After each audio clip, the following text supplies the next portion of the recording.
Well, good morning, committee. Thursday, January 27th. This morning, we're going to be hearing from Kyle Harris, board member of the Cannabis Control Board. And we have Kyle with us. Good morning, Kyle. Good morning. And we'll hear from Kyle in regards to how things are going, and we've heard. I don't know if it was us that heard, but one of either here or over in our appropriations committee, we talked with Brandon and some other folks from your crew in regards to your proposal to get some help on board, and maybe you could comment a little bit on that, Kyle. So good morning and welcome, Kyle. It's an exciting time I think for all of us to get this up and going finally after many years of work. And so I'll turn it over to you, and you can get started. Yeah, well, I thought I'd, provide an introduction, a little bit about myself. And, I think there's a number of questions that might be present with regards to S188 and everything else that's going on in the cannabis world that we've been working on over the last 9 months or so. And 9 months has really flown by for me. Let's put it that way. We've been hard at work. But, good morning, Mr. Chair, members of the committee. For the record, my name is Kyle Harris. I'm a board member with the Cannabis Control Board.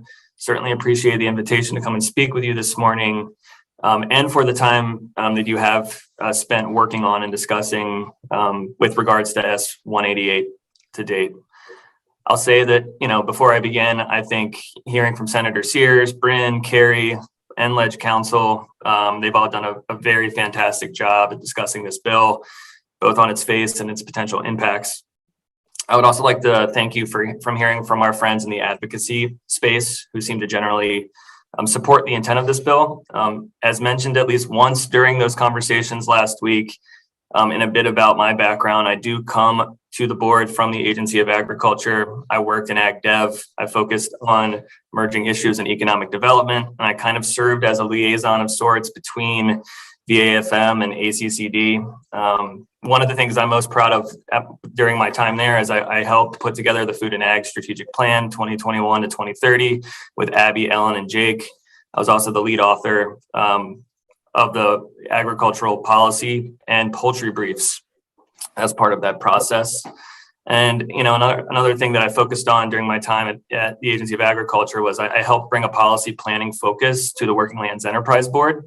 It's been really, really fun for me and exciting to bring this experience to the Cannabis Control Board, along with some of my experience in working in agriculture at the federal level.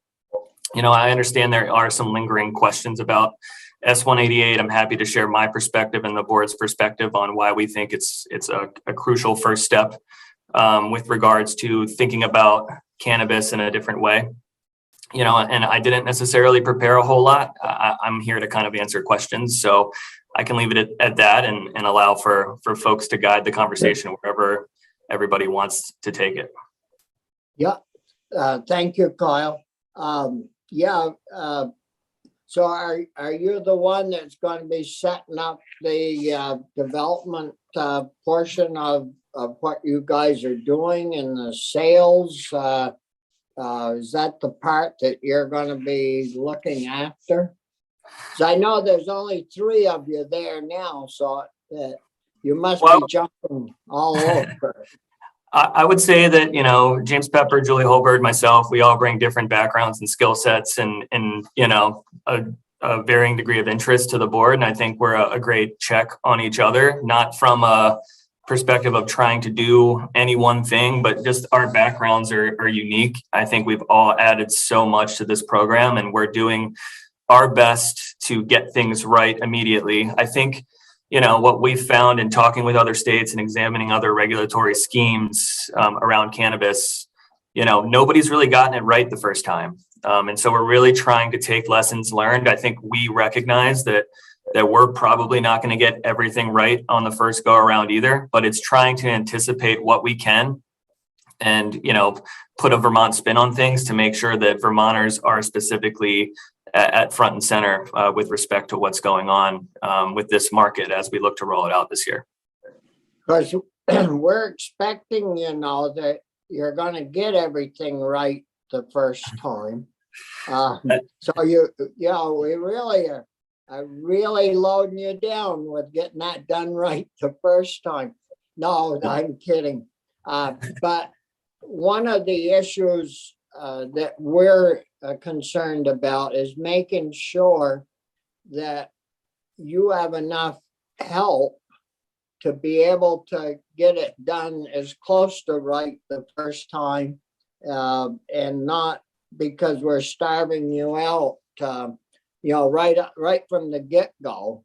And so there's a lot of discussion, and what we'll do as a committee is hopefully we'll push our members, our friends that are on appropriations to get you the help that all of your people so far testified that you need in the supplemental budget bill.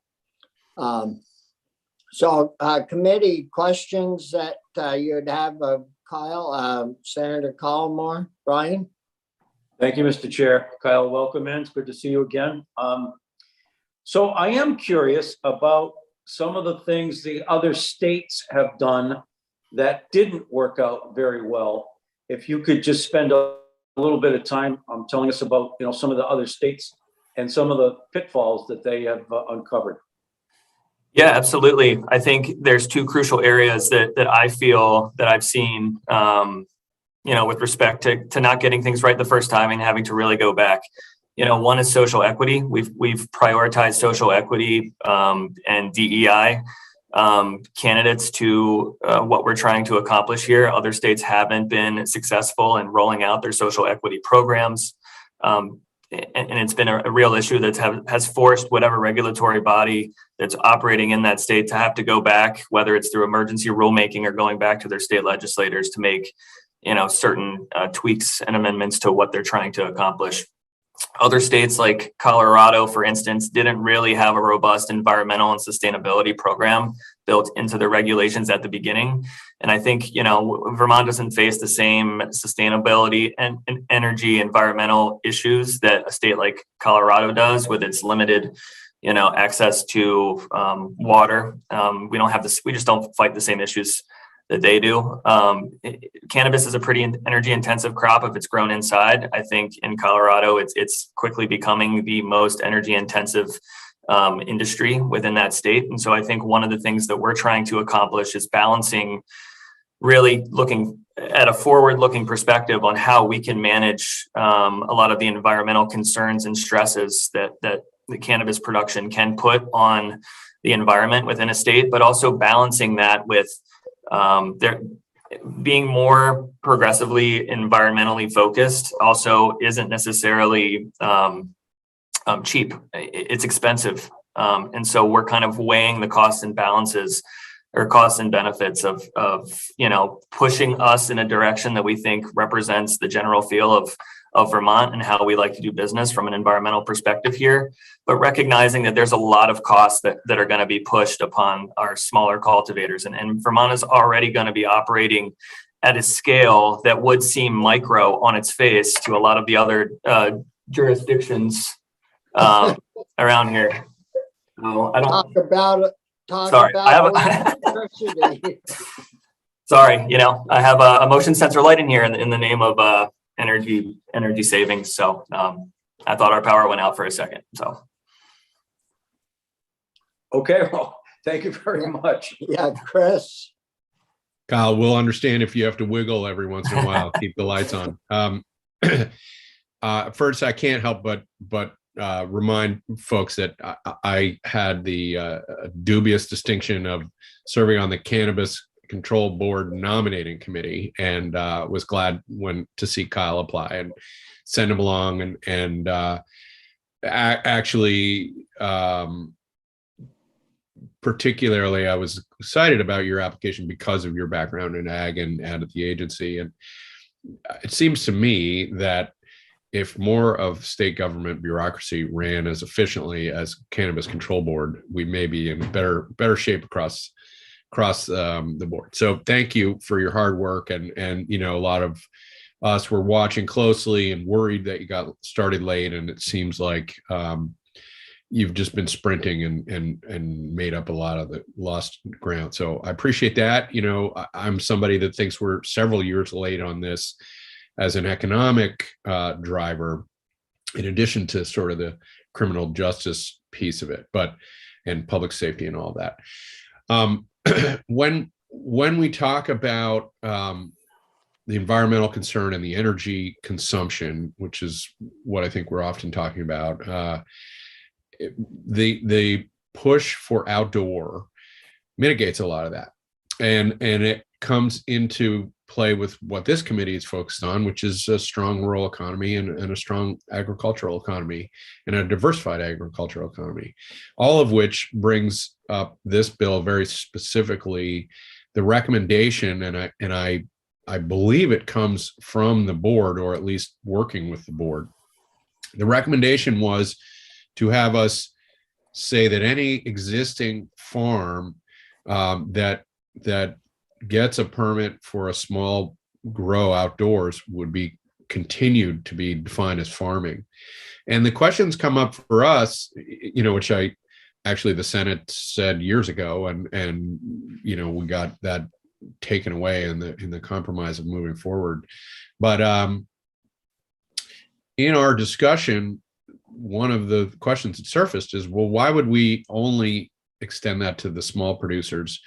All of the logic that applies to why we would want it for somebody with 1,000 square feet would apply for the bigger permits should we get there. We all understand, I think, that we're starting small, and I appreciate that. But is there a reason why we wouldn't extend that to any outdoor production? And for anybody listening, it's a really important distinction.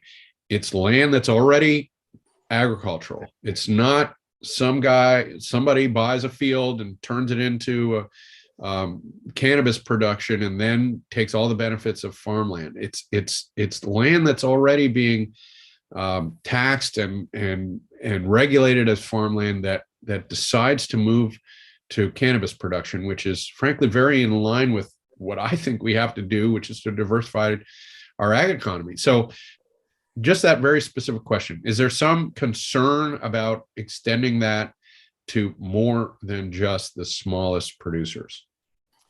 Yeah, thank you, Senator Pearson, for the question. I think if you look at a majority of the recommendations that the board has made by and through your colleagues, the legislature thus far, they've been in the small cultivator context. Our mandate in Act 164 asks us to make every accommodation that we possibly can, with a couple small exemptions to that thought process for the small cultivators. And we think, where we are right now, I think our focus is on small cultivators. I totally understand. And, my background lends me to think that there might be a path forward for, all outdoor production being considered agricultural at some point in the future. I think the board is cognizant and recognizes kind of the back and forth between the Senate and the House on that designation leading up to the passage of Act 164. And we thought, just considering where we are, recognizing that this program hasn't even rolled out to date at this point, we thought within our mandate and within our recommendations, it was best to start with the small guys. And I can speak a little bit more if you would like to why I feel, given, my knowledge of state agricultural law and how things work, why, the small cultivators tend to benefit the most from this agricultural product designation. We've heard from the very beginning that small cultivators being considered agriculture is important. I think, as Chair Pepper alluded to in the, Democratic caucus earlier this week, if you call 25 different zoning administrators about cannabis cultivation, you're going to get 25 different answers. Access to land and capital are among the most challenging aspects of entering the market. And if small farmers can't use existing structures, greenhouses, and property that is already considered agricultural, as you alluded to, Senator Pearson, and we need to put them through further hoops to grow cannabis, they simply won't enter the market. And, that leads to the illicit market flourishing while we try and regulate this where we are now. I think my time at the Agency of Agriculture showed me that some municipalities really struggle to properly oversee activities on farm that may not be considered agricultural. And that comes by and through my experience with the accessory on farm business provisions that are really complicated. They were complicated even for us at the agency to kind of, make sure things were going smoothly for different types of commercial activities folks wanted to kind of, use through that accessory on farm business language. I would submit that cannabis could present even greater challenges for these municipalities. I think for folks that are farmers and want to diversify their portfolio and add cannabis, the tax implications for inputs could lead to challenges from a farm management perspective if they've got to count, or if they've got to pay taxes on, soil, for other agricultural inputs for cannabis, and they don't for other, crops that they might be growing. It leads to a lot of confusion from managing that, directly on farm and with how they look to make sure that they can be profitable at the end of the day. I think what I'm most concerned about is Act 250. That's really, from my perspective and putting forth my thoughts into S188, that's where I have the most, quite frankly, anxiety. My conversations with ANR and the NRB to date, it's quite clear the way cultivation is discussed in Act 164 would put cultivation in Act 250 jurisdiction, where in addition, similar to my comments on municipalities trying to figure out what to do, it's going to lead to more confusion among district coordinators. And folks that currently have agricultural operations, this puts Act 250 creep into what they've already got going on. And especially considering these are very small, plots of 1,000 square feet, so on and so forth. And I think it's going to lead to confusion amongst where to start from, a farmer perspective and a district coordinator perspective, a municipal perspective. And I can tell you that through my conversations with ANR, the Agency of Agriculture, the NRB, from a short cycle crop perspective, meaning not woody biomass, there isn't really there isn't anything else that we can look to think about a plant coming out of the ground that would not be considered an agricultural product. And people I've struggled with some of my colleagues and other agencies on how to fundamentally regulate this. So I think, starting with small cultivators from an agricultural product perspective will lend clarity to, clearly who has jurisdiction over certain aspects of a farming operation when it comes to oversight of those farming operations. I think the way 164 was written, there were certain provisions of the RAPs that would be considered, to have to be, I think it's sections 6, 8, and 12 that would have to be followed by any cannabis cultivator, but ANR would still maintain jurisdiction over things. And so, it's kind of like there's so much confusion who actually wants to regulate this. And so I think what you're seeing is the board recognizing that and trying to take steps that fit within our mandate through Act 164 to kind of bring clarity to a lot of what we think, is a good way to go. But okay, just to put a finer point on it, it's the principle holds, but you've in terms of designating or suggesting just for the smallest cultivators, that's more of a strategy than a principle or a policy. Is that fair? I guess that's fair. I think we're trying to stay within our mandate and tailoring our recommendations to the legislature on where we need to go and how we need to start, recognizing the broader political, implications that could be at play. I think, if we want to make sure that the small cultivators maintain and get these designations, and we didn't want to necessarily, risk losing that for going for more, if that makes sense. Yep. Thank you. Well, I think I'll catch you in a minute, Corey. The issue here, that you mentioned the RAPs, and farmers are already tuned into good soil health and runoff and all that. So I would think that, if and I don't know this, and maybe you could tell us, Kyle, do you do crop rotation with cannabis? Should it be grown only for a couple of 3 years in one spot and then rotated to a different spot, for soil health and to maintain the nutrients? Yeah, absolutely. I think what we're hoping folks do is, whether it's a 1,000 square foot plot or something a little bit, we're not going anywhere near 1,000. We're not going anywhere near 1,000 acres. I apologize for that misstep. But, I think what we're hoping folks do, within a certain area on their property do move these plots around. I mean, there's a lot more data and science around the hemp variety of cannabis at this point in time than there is the high THC variety of cannabis, just because it's high THC cannabis. The studies that have really come out, one, the federal scheduling is really a big concern for, good hard science from a climate perspective. But this plant does a really good job of uptaking nitrogen and phosphorus. It can also sequester like 16 tons of carbon per acre. So there's a lot of environmental benefits of this. I think, we can use hemp as a proxy, and I'm sure those discussions have been had, in the legalization of hemp conversation before this committee, the broader legislature, and at the federal level. I think I would imagine, we're trying to create an environment from a regulatory perspective that allows certain, styles of environmentally consciousness to really, play out. We've heard testimony from folks that, like their chickens to be present amongst their cannabis field because they help with pests.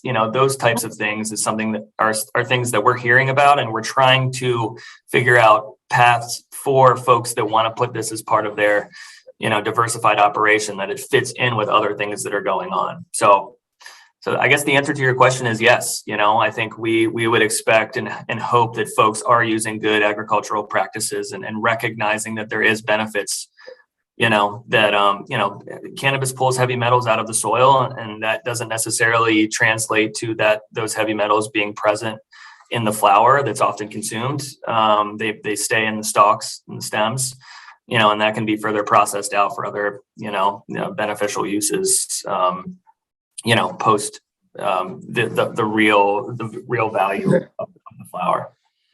Yeah. So a lot of benefits to growing this stuff on our rural lands. And has there been any estimate on if you had a decent crop year, like what a small grower could produce for revenue from their 1,000 square feet? It's a great question. I don't have that number off the top of my head, but I can certainly get that number to you after this meeting. I think it really depends. There's a number of different factors that would go into that number, whether it's indoor versus outdoor, how the certain medium that this plant would be, grown in. There's a lot of factors, but I can get you some rough estimates on a per pound average that some folks would get from 1,000 square foot grow versus something higher later this week. Well, any numbers, as long as they're produced by you folks, would be helpful, because our rural economy is really stretched to the limit, and if we're doing something in a positive way to help the rural economy, it just is one more piece of good information to be able to have to sell this to our colleagues. So Corey, you had a question. Yeah, more of a comment, but to Kyle. So Kyle, my day job, I'm effectively the director of operations for the town of St. Albans, but oversee planning and zoning. And I can tell you now, there's not a ton of clarity from municipalities, and I get a lot of questions, obviously, in my Senate role from other ones up here. So there are communities that want to move forward, and we have people interested in our community. So that as quick as you guys can start to get guidance out and best practices, I think that'd be best. Because if not, we're going to make our best judgment call, and the next community is going to make theirs, like you said, and we're going to end up with A patchwork. a patchwork of regulation here, or practice. It's not really regulation, but I think communities, whatever we can get for guidance, I think would be helpful, because we get calls all the time. Can we grow in this building? What can we do here? And I take the stance that it's agriculture, and I say, well, we allow agriculture everywhere, so yeah, go ahead. But I don't know if that's the right answer. Well, I appreciate your perspective. That's for sure. I would submit that we have recently developed a municipal guidance FAQ. It's on our website. It's Perfect. our general counsel has put that together, and it kind of takes Act 164 and Act 62 and tries to make it a little bit more palatable for municipalities to know what they can and what they cannot do with respect to a cannabis business as they look to opt in and host retail establishments.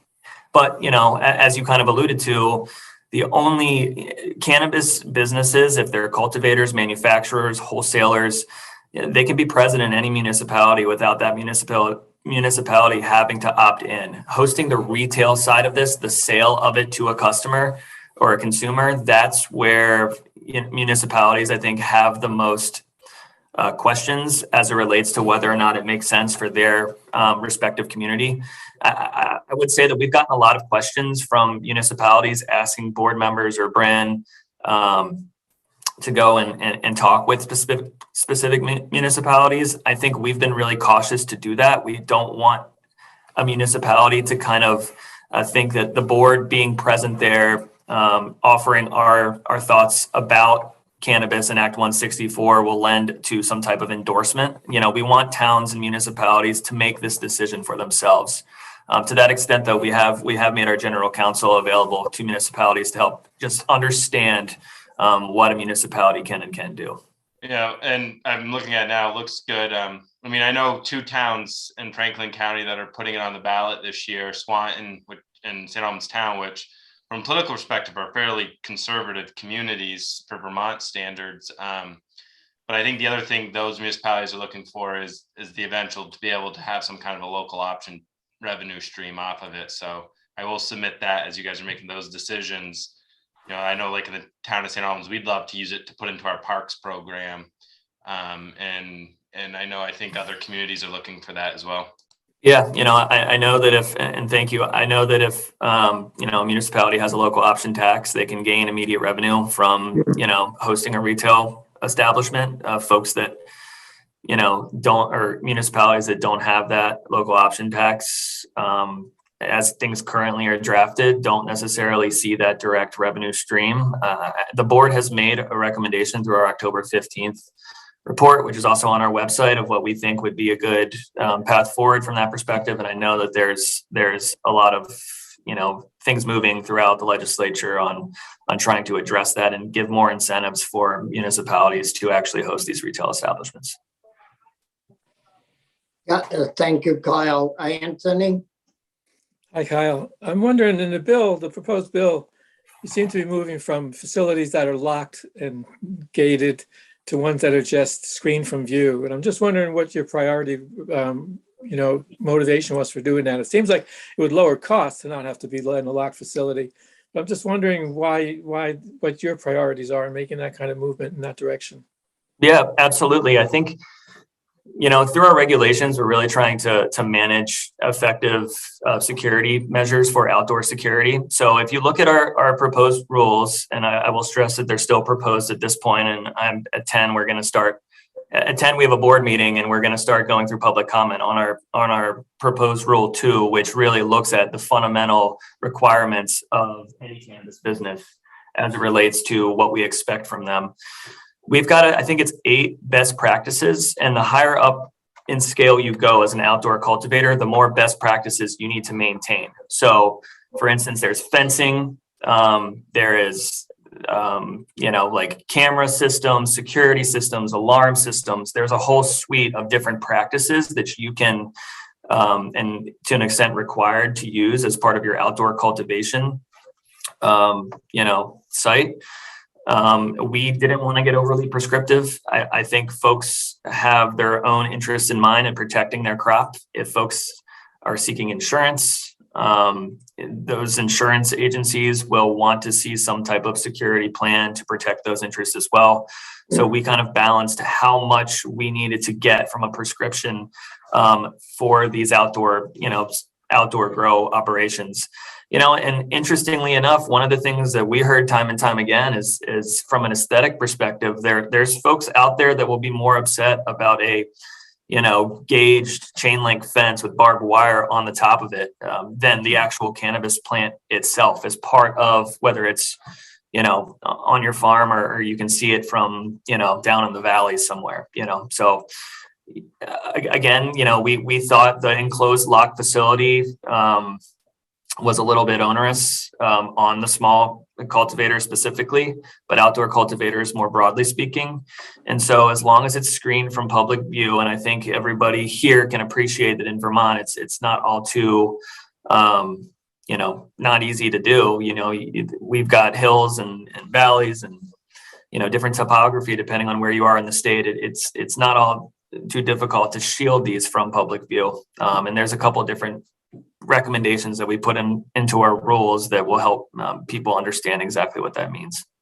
So if you move to just screen from view, does that mean you have to abide by certain best practices that you wouldn't have had to do if you were locked and gated? Yes, I think what we were trying to accomplish there is allowing folks to use fencing as an option if that's their best. They feel that's their best option for protecting their crop, but we didn't want to necessarily impose that fencing requirement on outdoor cultivation.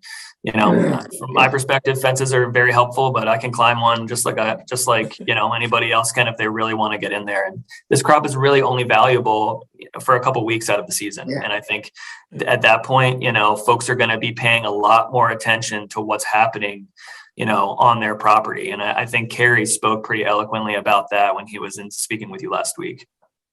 This is just an aside, but I don't know if other members of the committee know this. I presume you do, but Massachusetts has reported that they're making more money off of cannabis sales than off of alcohol sales. And I think Illinois said the same. So it's proven to be bringing in more revenue than they had anticipated, more than alcohol.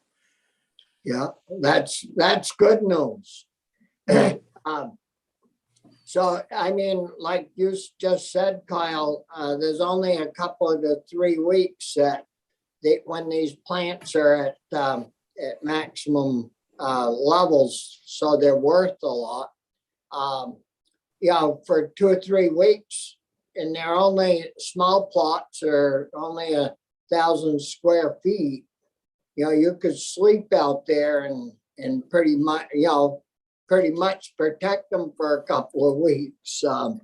But anyways, I'm wondering too, on the retail sales of cannabis, is there anything that's going to require those resale establishments to buy Vermont product to put through their sales, or how's that regulated? So because of the federal scheduling of cannabis, it can't cross state lines. So everything that you see in a retail establishment that is being sold to a consumer will be grown and regulated in Vermont by the Vermont Cannabis Control Board. There's not an opportunity to bring in products from Massachusetts or Maine or any other states around us that have legalized markets and sell their cannabis products in our retail establishments.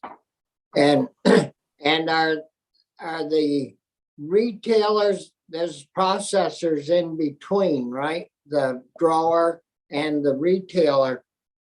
Those folks, are they going to have to, they've got certain rules and regulations, and is there anything on where they're going to be established? I'm sorry, are you referring to retail establishments? Or No. Okay. I'm sorry, if you could repeat yourself. The processing, what happens now to a lot of our products that we grow, it moves from the farm to a processor, and then from the processor to the retailers. And it seems like there's a lot of slippage in money between what the farmer gets for growing the product and what I pay as a consumer at the retail end. And so I was wondering if there's any control through that process that would guarantee a farmer his fair share of the end price. Yep, no, absolutely. And I think, one of the things about this supply chain in particular is it's not linear. It's not going to move from cultivator to processor to retailer, or, a wholesaler in between there somewhere. There's opportunities for white labeling, which means you can, if you're cultivating something, you can send it to a processor to turn it into some type of concentrate, and they would send it back to you, and then you can send it, to a retailer. You can also hold multiple license types. So if you're a cultivator, you can also seek a product manufacturer license. You can do all that manufacturing yourself and then sell it to a retailer. The retailers just hold the privilege through Act 164 to be able to sell directly to consumer.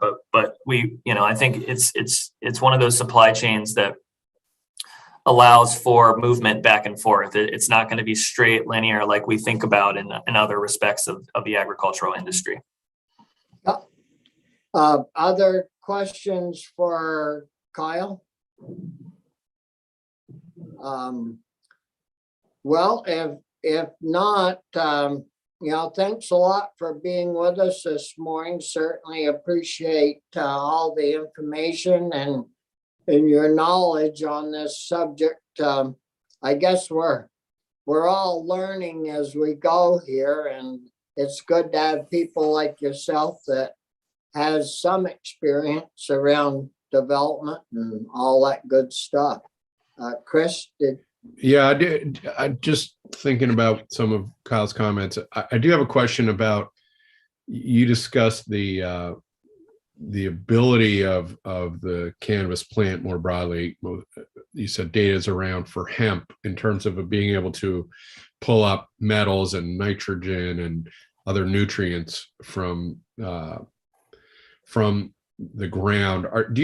Can you point us to data on that? Could you send me any references on that? Because we're not imagining moving the hemp program under the Cannabis Control Board, correct? I haven't heard anything. I think that stays firmly in Exactly. that. But Mr. Chair, up your way, we've heard for years that there will be, if there isn't already, a TMDL around nitrous for the Connecticut River, right? And I remember feeling like it sounded a little silly, but this must be going back 10 years, being in Shap Smith's office and saying, we should require hemp being planted at the edge of fields. Yeah, and that strip, that buffer strip. The buffer strip that we've taken out of production, so we've taken out of Vermont farmers' pockets, ought to be mandated that they plant hemp there, or if they want to use it, they should plant hemp there. And it's one of those things that sort of sounds ridiculous and actually is probably very straightforward. And so, Kyle, if you have any references or resources on data for that, I'd be grateful, because that question is going to keep dogging us, and it's going to look like more and more onus on farmers up in the kingdom in particular, and it'd be great if we could offer them some opportunity. Yeah, absolutely. And again, and I refer to hemp as kind of a proxy. I mean, they're first cousins of each other, right? The only thing that's fundamentally different is the THC content. So I'd be happy to kind of send some information that I would consider valuable your way. Thank you. Yeah, that certainly, the guy that came in and testified about growing 200 acres of pumpkins. Well, he has to have a buffer strip all along the Connecticut River where those are grown in his field. I mean, it'd be an ideal spot to, suck all that nutrients, those bad nutrients out of that soil. And when it gets there, flows in that direction. You know, rivers are usually downhill from a field. And, yeah, it would really make sense to either have hemp there or cannabis. But anyways, that's an issue that, you know, that we can talk about and deal with once we get some numbers. Well, I know you said you had another meeting at 10, Kyle, and we don't want you to be late. So thanks again. If there are no more last minute questions. No, I think we're good. But again, thank you. And, you know, if there's ever anything that comes up that you think we can help with, feel free to get hold of us. Certainly, I really appreciate that offer, and you know, I want to turn it around and say likewise. You know, I think we all kind of speak a little bit of the same language, right, from an agricultural perspective. So if there's any way that I can be helpful in unpacking and understanding certain aspects of what we're trying to accomplish here, I'm happy to come back and speak with you. Yeah, very good. So thanks again and have Thank a you. good day. You too.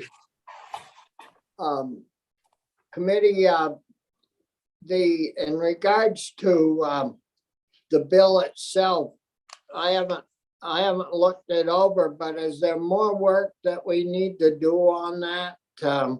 Were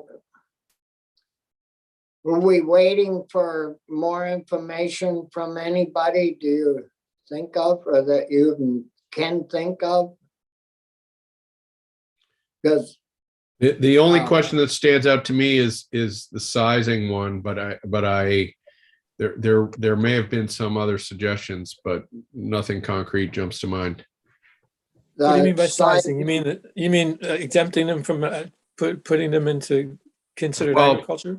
Well, whether or not we want to go beyond just the tiny producers and Right. considering it ag. Right. You mean 1,000 square feet? Yeah. What's 1,000 square feet? Like a basketball court, maybe? Oh, it's 20. Yeah. It's a garage. 20 by 50, you know, and actually, yeah, it's way less than an acre's 43,000. Yeah, so it's an average size of like a 2-car garage. An average 2-car garage is what, 28 by 28? Yeah. So Yeah, it's a pretty small plot of property. yeah, an average garage is about 800 square feet. So it's a little bit, it's a 2-car garage with a side door. And so it's not much If space. it was 30 by 30, you'd have 900. So, you Yeah, know, it's pretty easy figuring. And that's 2/3 of an acre roughly.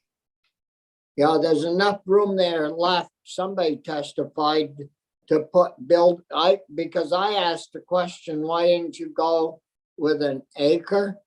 Well, they wanted to leave enough room to put the buildings on that and still not exceed an acre. Senator Polina, it's a quarter of a basketball court. Just the regulation court is 4,500 square feet. So that's helpful to visualize for me. So it's little. We're talking. it's real basically the free throw line in to like the end line. It's the legislative lounge.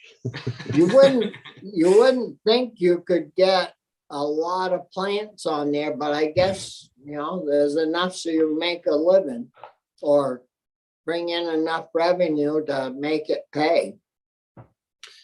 Oh yeah, they're not going to struggle, I don't think, financially. But to me, it's a strategy question. Do we ask for a little more than we expect and hope? You know, it is pretty easy to argue that it should all be, in fact, it's hard to argue that it should only be the little ones. But But I don't see how you go, I don't see a medium size. I think you either have to go with what they're proposing, small, or else, or as Texas, the other choice would be to do everybody. I mean, I can't see saying 5 acres is agriculture, but 6 acres is not, you know. It just No, seems like a all- weird way to look at it. yeah, All outdoor grow would be covered under ag. and it's Right. just really important that we remember, no matter what we're talking about, the proposal is current ag land, because I do think the Oh, politics of somebody coming in, buying land and turning it into ag land, getting all the tax benefit and taking it out of the local zoning and all of that, I think that's a very different political kind of dynamic. But Yeah, I agree. So it would have to be, everything Well- would have to be already in current use as of the date of the passage of the bill, kind of thing. Well, or, yeah, because you've got to have 25 acres, I believe, to be able to know. It's all you've got to be able to do is generate more than $3,000 Something like that. off an acre, something like that. So to be in current use, because strawberry growers, some of them are in current use, I know. But I think we should go for any outdoor grow would be considered agricultural property or agricultural lands. And you know, Carrie's right on top of this stuff over at the agency, and you know, why have to train a bunch of other state employees when we already have these people on board? We have Rural Vermont coming in a little bit later, and that Graham guy's coming with Caroline, and so they may want to comment on, you know, on this bill as well as their other priorities. So, but it would be nice to get this bill out and gone as soon as we can. Maybe next week we can, you know, if we feel comfortable with the way we got it set up, we could move it next week. Is there any reason to hold like a public hearing on this? Do any of you think that that's necessary? I think this is such a narrow actual policy change that it would be very confused for the public. Actually, they'd come talking about the broad issue, which we're not entertaining big changes to. No. So we'll, unless we run into some serious requests, we will forego that. And anybody's welcome to come to the committee or call in, and we'll get them on a schedule anyway. So it isn't like, you know, and it's been well publicized each week when we're taking this up. S-188, it's been on our schedule now for 3 or 4 weeks. So I still haven't got the commitment from Sears yet to get that other bill over to us, and he's busier than heck with a bunch of other stuff. So I should think he would send that along so that we you know, we could go to work on that. We can always stick the language on something else, Bobby. There's always a way. I think we could load it right on to S-188 if we wanted to. It's a right to farm, and here we're giving permission to the right to grow cannabis on small plots. Well, the one piece I like the idea with the buffer strips, but if we have to rewrite that regulation or that rule, because I think we don't allow any cultivation in there, so we'd have to. Well, and you have to get a permit to grow hemp, so it's not as simple. I mean, it should be more simple, but it's also changing. I mean, when we start to actually, now that we're entering a legal use market for cannabis, presumably people are a little more relaxed about hemp, and we've also been at it, and it's also federally well, but it's not just carte blanche federally. So we'd have to be pretty mindful about it. But it's one of those things, in 10 years, if we haven't done it, we're going to really regret it, I think. And maybe Sarah Parent, it's not just a hemp plant. There's a bunch of sort of woody, reedy plants that absorb, and maybe we ask the agency just to explore, solutions for edge of field absorption. Because I would think with buffer zones, if there is a product that farms could put in that they can make money on, whatever it is, like you said, it doesn't necessarily have to be hemp. It would make sense, especially if it requires a phosphorus load, to grow as it runs off, the plant's going to pick it up more. Because grass is okay, but grass isn't the other, No, grass doesn't pull much other than the real positive nutrients that you want in your soils anyways. The junk stuff, grass doesn't pull. Well, I mean, just anybody who washes their car or something in their driveway and watch it run into the grass, it runs a little ways. It doesn't stop pretty quickly, so. I mean, trees are good too, right? We've seen that. So they're maybe it is just broadly talking to the agency and, including hemp or other woody fibrous, Especially because we've told them in the last decade they can't grow there, and if it's something we can turn into a product they can make money off, or an ecosystem services type situation where if they're going to grow trees and can get carbon credit or something for that space. I mean, 30 feet times the distance they go is a lot of acreage across the state of Vermont. And I dare say most of our rivers are bordered by farms, a good chunk of their length.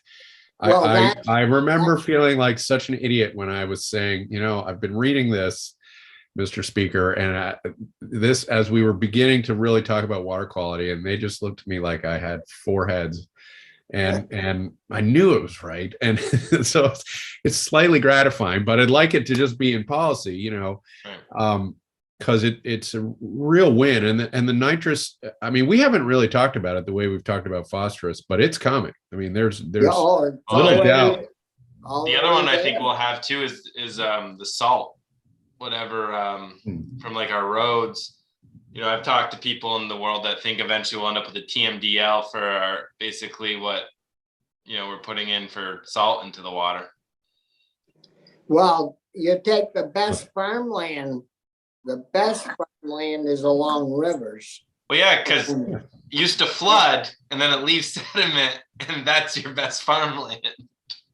You take down Route 100 from Waterbury south down through to Route 4, I think that